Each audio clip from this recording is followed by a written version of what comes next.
नमस्कार, मैं कमलेश कबीर आपका एक बार फिर स्वागत करता हूं इस नए एपिसोड में। आज के इस एपिसोड में एक बार फिर हम बात करने वाले हैं भारतीय जनता पार्टी की, या हम कहें कि दिल्ली की सरकार की। तो दिल्ली की सरकार का गठन होना है, लेकिन उस गठन से पहले अभी राजनीतिक गलियारों में मुख्यमंत्री की नाम की जो चर्चा है वो बड़े जोरों से चल रही है। और जितनी भी जो चर्चाएं हैं, चाहे वो राजनीतिक विश्लेषक हो या फिर कोई भी मीडिया चैनल हो, सिर्फ और सिर्फ खबरों का आधार अनुमान है, इससे बढ़कर जो है वो कुछ भी नहीं है। तो ऐसी स्थिति में कि अगला मुख्यमंत्री कौन होगा, तो अगला मुख्यमंत्री कौन होगा उससे पहले हम समझ लेते हैं कि दिल्ली चलेगी कैसे। जहां दिल्ली की सरकार का सवाल है, तो दिल्ली पूर्ण राज्य नहीं है। दिल्ली यूटी यूनियन टेरिटरी भी है, या हम कहें कि आधा राज्य का दर्जा प्राप्त है। तो ऐसी स्थिति में दिल्ली चलेगी केंद्र सरकार के तौर तरीकों से, या इसको हम सीधे तौर से हैं, बात को घुमाएं नहीं, तो हम कह सकते हैं कि प्रधानमंत्री कार्यालय से दिल्ली की सरकार चलेगी। और इस वक्त केंद्र में बीजेपी की सरकार है और दिल्ली में भी भारतीय जनता पार्टी की सरकार का गठन होना है। तो आप समझ सकते हो, जब हम ये कहते हैं तो इसको कितनी प्रबलता मिलती है, मजबूती मिलती है। दूसरा, दिल्ली का अगला मुख्यमंत्री कौन होगा, तो दिल्ली का अगला जो मुख्यमंत्री है वो खुद नरेंद्र मोदी होंगे। अब आपको थोड़ा सा यह है, सुनकर अजीब लग सकता है कि नरेंद्र मोदी प्रधानमंत्री है तो फिर मुख्यमंत्री कैसे। तो दिल्ली में जो मुख्यमंत्री होगा वो सिर्फ और सिर्फ जो है वो डमी कैंडिडेट के, या हम कहें कि डमी सीएम होगा। डमी सीएम का मतलब सारी कमान नरेंद्र मोदी के हाथों में रहेगी। और जब मैं ऐसा कह रहा हूं, तो मैं ऐसा क्यों कह रहा हूं, उसके पीछे का कारण भी जान लीजिए। इसके पीछे का कारण है, जिस तरीके से प्रधानमंत्री नरेंद्र मोदी ने खुद को आगे रखते हुए दिल्ली का चुनाव लड़ा, अपने आप को रिप्रेजेंट किया, चाहे वो यमुना की सफाई को लेकर हो। और आपने देखा होगा, जब लोकसभा चुनाव में प्रधानमंत्री नरेंद्र मोदी वाराणसी के उम्मीदवार के रूप में उतरते हैं, तो वो जय गंगा मैया की, या गंगा मैया का बेटा कहकर पुकारते हैं। लेकिन इस बार विधानसभा चुनाव में जिस तरीके से उन्होंने कैंपेनिंग की, रैलियां की, और उसमें सीधे तौर से यमुना मैया के बेटे की बात की, तो आप समझ सकते हैं। क्योंकि प्रधानमंत्री नरेंद्र मोदी ने जहां 3 साल में यमुना नदी को साफ करने का एक बीड़ा उठाया है, हम ये कह सकते हैं, दिल्ली की जनता से वादा किया है, तो वो प्रधानमंत्री नरेंद्र मोदी को पूरा करना ही है। अब ये उनकी साख का सवाल भी है। और दूसरा, आपको पता होगा, जिस तरीके से प्रधानमंत्री नरेंद्र मोदी ने कहा था कि उनको इसका एक्सपीरियंस भी है, उन्होंने साबरमती रिवर फ्रंट तैयार करके ऐसा करके दिखाया है, तो वो अब यमुना नदी के किनारे भी जो है वो ऐसा करने वाले हैं। तो एक ये कारण आप समझ सकते हैं। और दूसरा, उन्होंने सीधे तौर से कहा कि जहां योजनाओं में डिलीवरी की बात आती है, कि कौन सी सरकार कितना डिलीवर करती है, उसकी क्रेडिबिलिटी पे सवाल आता है, तो फिर ये गारंटी मोदी की गारंटी है।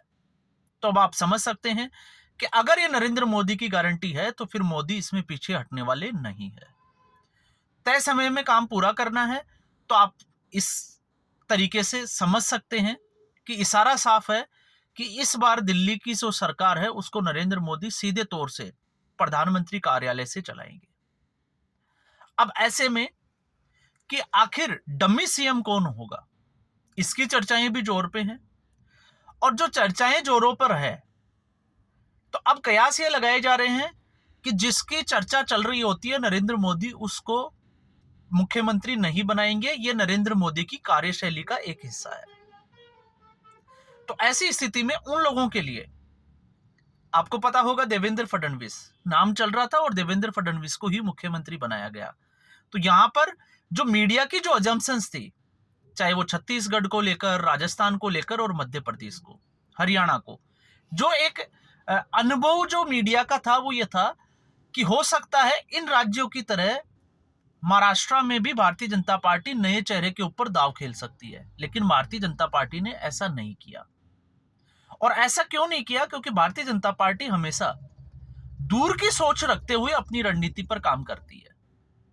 फिर चाहे वो शिवराज सिंह चौहान की जगह मोहनलाल यादव को जो मुख्यमंत्री बनाना हो, वसुंधरा राजे की जगह भजनलाल शर्मा का नाम आगे करना हो, या फिर देवेंद्र फडणवीस की जगह देवेंद्र फडणवीस, और अनुमान तो यह भी लगाया जा रहा था हरियाणा के विधानसभा चुनाव के बाद में कि नायब सिंह सैनी को मुख्यमंत्री नहीं बनाया जाएगा, लेकिन नायब सिंह सैनी को वापस से मुख्यमंत्री बनाया गया। तो अगर आप और मैं ये सोच रहे हैं कि नहीं, जो मीडिया में चल रहा है वो तो प्रधानमंत्री नरेंद्र मोदी कतई नहीं करेंगे, तो मुझे लगता है कि हम गलत दिशा में अपना काम कर रहे हैं। भारतीय जनता पार्टी की सोच और रणनीति वो दूरगामी, या हम कह सकते हैं कि आने वाले जो चुनाव है उनको नजर में रखते हुए बनाई जाती है। अब ऐसी स्थिति में आप कह सकते हैं प्रवेश वर्मा, तो प्रवेश वर्मा का नाम जो है वो जोर शोर से आगे चल रहा है, और क्यों चल रहा है उसकी बड़ी वजह भी है। बड़ी वजह है कि प्रवेश वर्मा जाट समुदाय से आते हैं, साहिब सिंह वर्मा के जो है वो बेटे हैं, वो पूर्व मुख्यमंत्री रह चुके हैं, और साथ में कयास ये लगाए जा रहे हैं कि जाट वोटर को अपनी तरफ करने के लिए भारतीय जनता पार्टी बड़ा दांव खेल सकती है, क्योंकि हरियाणा में जाट है, फिर आप उत्तर प्रदेश में, पश्चिमी उत्तर प्रदेश में जो है वो जाट बहुल्य क्षेत्र आते हैं, या फिर हम बात कर सकते हैं राजस्थान की। लेकिन ऐसी स्थिति में जब हम ये सोचते हैं तो उसमें एक और लॉजिक निकल के आता है कि जब लोकसभा चुनाव हुए तो प्रवेश वर्मा का टिकट काट दिया गया, उनको टिकट ही नहीं दिया गया, और उसी वक्त उनको कहा गया कि आपको विधानसभा चुनाव लड़ना है। तो अब कयास ये लगाए जा रहे हैं कि हो सकता है उस वक्त प्रवेश वर्मा से मुख्यमंत्री पद को लेकर कोई वादा किया गया हो कि उनको अरविंद केजरीवाल की सीट से चुनाव लड़ना है और उसी सीट से चुनाव हराना है। तो ये एक जो है वो बड़ा लॉजिक जो प्रवेश वर्मा के फेवर में जाता हुआ दिखाई देता है, और प्रवेश वर्मा ने उसको करके भी दिखाया। और आपको पता होगा जिस दिन चुनाव परिणाम आए थे, प्रवेश वर्मा जैसे ही जीतते हैं उसके बाद में उनकी मुलाकात हो जाती है अमित शाह से। तो इससे जो है वो कयासों को प्रबलता मिलती है। लेकिन इसका दूसरा एक फैक्टर भी हम समझ लेते हैं। जब हम ये बात करते हैं कि जाट समुदाय को ध्यान में रखते हुए भारतीय जनता पार्टी जाट मुख्यमंत्री बना सकती है, तो अगर हम उत्तर प्रदेश की बात करें तो उत्तर प्रदेश में भारतीय जनता पार्टी का कार्डर पहले से ही मजबूत है। तो क्या भारतीय जनता पार्टी ऐसा कोई मैसेज देने की कोशिश करेगी उत्तर प्रदेश में? तो मुझे थोड़ा कम नजर आता है। हरियाणा में क्योंकि अभी विधानसभा चुनाव होके हटे हैं, सैनी को जो है वो मुख्यमंत्री बनाया गया है, तो 5 साल के लिए यहां पर भी जो है वो नजर नहीं आता, और राजस्थान की भी स्थिति जो है वो कुछ ऐसी ही बनी हुई है। तो यहां पर लॉजिकली अगर हम देखें तो यहां पर इस लॉजिक से अगर भारतीय जनता पार्टी देखती है तो मुझे नहीं लगता कि ये लॉजिक हमारा सही बैठने वाला है। फिर हम आते हैं पूर्वांचलियों पे। तो जहां पूर्वांचलियों की बात आती है तो फिर आपको लग सकता है कि मनोज तिवारी जो है उनका नाम सबसे आगे होगा, क्योंकि पूर्वांचलियों ने वोट किया है भारतीय जनता पार्टी को। और आने वाले समय में बिहार में चुनाव होने वाले हैं इसी साल के अंत में, लेकिन बिहार की भी स्थिति कुछ ऐसी ही बनी हुई है जैसी हम उत्तर प्रदेश में बात कर सकते हैं। हालांकि उत्तर प्रदेश से थोड़ी कमजोर है, लेकिन कुछ है इसी तरीके की, क्योंकि बिहार में भारतीय जनता पार्टी अभी भी सेकंड लार्जेस्ट पार्टी है, नीतीश कुमार के वो साथ में खड़ी है, गठबंधन जो है वो बड़ा मजबूत है। तो ऐसी स्थिति में क्या भारतीय जनता पार्टी बिहार को ध्यान में रखते हुए डिसीजन लेगी? ये भी थोड़ा सा जो है वो हम कह सकते हैं कि ऐसा संभावनाएं कम है। तो मुझे जो संभावनाएं नजर आती है, मुझे लगता है कि भारतीय जनता पार्टी मनजिंदर सिंह सिरसा के ऊपर बड़ा दांव खेल सकती है, जिसका नाम जो है वो आपको पता होगा, टीवी चैनल्स के ऊपर बार बार जो है वो रेस में आगे रखा जा रहा है। और इस वक्त महिलाओं में बात करें तो महिलाओं की दृष्टि से भी रेखा गुप्ता का नाम आपको पता होगा, वो आगे लिया जा रहा है। लेकिन मनजिंदर सिंह सिरसा, इसके अलावा तरविंदर सिंह मारवा, और तीसरे कैंडिडेट है अरविंदर सिंह लवली। तो सिख समुदाय से आने वाले दिल्ली में भारतीय जनता पार्टी के 3 एमएलए जीत कर आए हैं। तरविंदर सिंह मारवा और अरविंदर सिंह लवली ये दोनों कांग्रेस पार्टी से आए हैं, जबकि मनजिंदर सिंह सिरसा अकाली दल से भारतीय जनता पार्टी में आए थे, और अकाली दल भारतीय जनता पार्टी के गठबंधन में भी रही है। तो ऐसी स्थिति में इन दोनों के मुकाबले, अरविंदर सिंह लवली और तरविंदर सिंह मारवा के मुकाबले, मनजिंदर सिंह सिरसा जो है उनके नाम को प्रबलता मिलती है। दूसरा, क्योंकि 2 साल बाद में पंजाब में चुनाव होने वाले हैं, और जिस तरीके से दिल्ली में आम आदमी पार्टी थी, ठीक उसी तरीके से पंजाब की लड़ाई में फिर सामना होगा आम आदमी पार्टी से।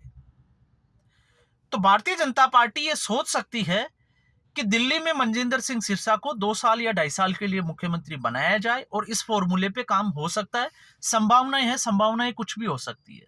और भारतीय जनता पार्टी का अगर सरकार का गठन है तो फिर हम संभावनाओं पे काम भी कर सकते हैं, क्योंकि दूसरी पार्टी की सरकार होती तो हमें जो लगता था, जैसे कि चुनावों के दौरान ही लग जाता है कि मुख्यमंत्री कौन बनेगा।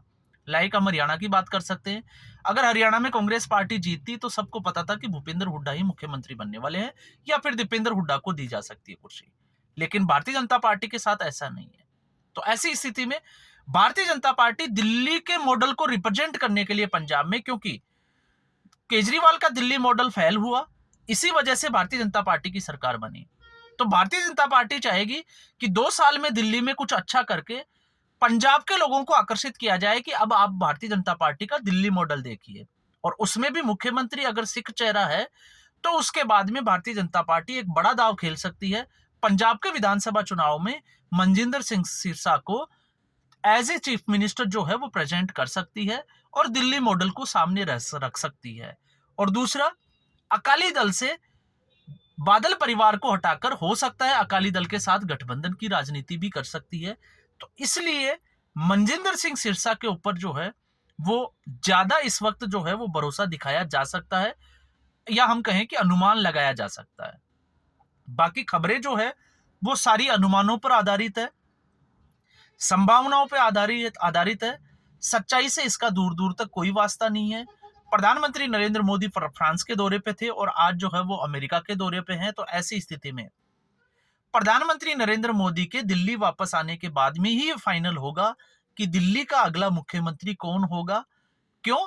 क्योंकि सिर्फ और सिर्फ दूसरे स्टेट में अपनी राजनीतिक पकड़ मजबूत करने के लिए भारतीय जनता पार्टी को मुख्यमंत्री का चेहरा जो है उसकी जरूरत है। वरना प्रधानमंत्री नरेंद्र मोदी जो है वो बड़े चेहरे के रूप में दिल्ली में जिस तरीके से उन्होंने अपने आप को आगे रखा, तो उससे साफ तौर से है कि प्रधानमंत्री नरेंद्र मोदी के हाथों में ही दिल्ली की कमान रहने वाली है। तो आज के एपिसोड में बस इतना ही। उम्मीद करूंगा वीडियो एपिसोड आपको पसंद आया होगा। वीडियो को लाइक करें, शेयर करें, चैनल जरूर सब्सक्राइब करें। धन्यवाद।